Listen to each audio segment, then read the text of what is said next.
Congress President Rahul Gandhi appointed his sister Priyanka Gandhi Vadra as the All India Congress Committee General Secretary for Eastern Uttar Pradesh on Wednesday. Within a few hours, your timelines and mine were filled with all kinds of analysis, opinions and expert commentary. But why is it a big deal? How does it matter? Is the media once again losing its mind over nothing just because it's election time? We tell you on First Post Explainers.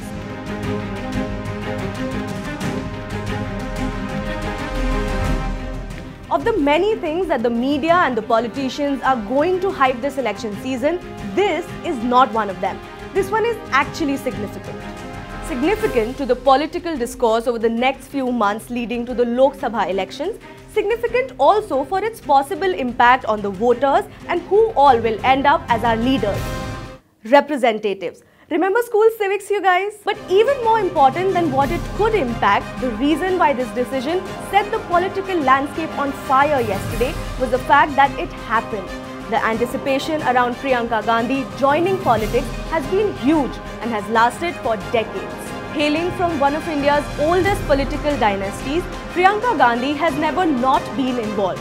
In national and state elections since 1999, Priyanka has campaigned exhaustively in the two traditional Gandhi family seats, Amethi for brother Rahul Gandhi and Rai Bareli for mother Sonia Gandhi.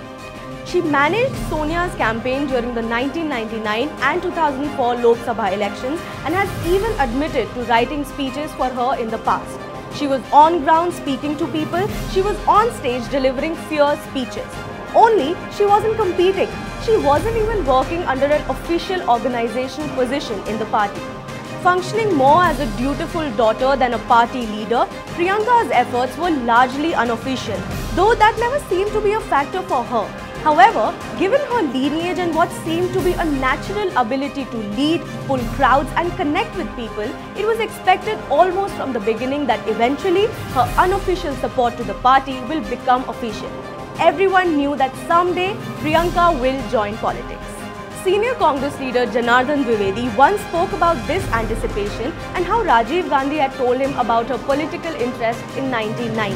As far as I know, she has a keen interest in politics from an early age.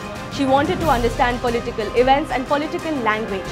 I have evidence of it, but I don't want to discuss it now. I can only indicate that in this context, Rajiv Gandhi had told me something in 1990. It was this history of anticipation and will she, won't she, which made the news anchors across party lines lose it when the announcement was finally made. But now the real question. What does Priyanka's entry mean politically? One of the primary reasons why this announcement is crucial is its timing. In the recent 2018 state elections, Congress surprised many by their victories in three key states, Rajasthan, Madhya Pradesh and Chhattisgarh, defeating a number of strong BJP candidates. This meant encouragement for the Congress party and its workers. The Hindi-speaking belt could be conquered, so this was the best time to finally unleash its Brahmastra in UP. And right there is the second reason why this move is crucial. Taking charge of Eastern Uttar Pradesh, Priyanka will be responsible for constituencies like Amethi, Rai Bareli, Gorakhpur, Varanasi and Prayagraj.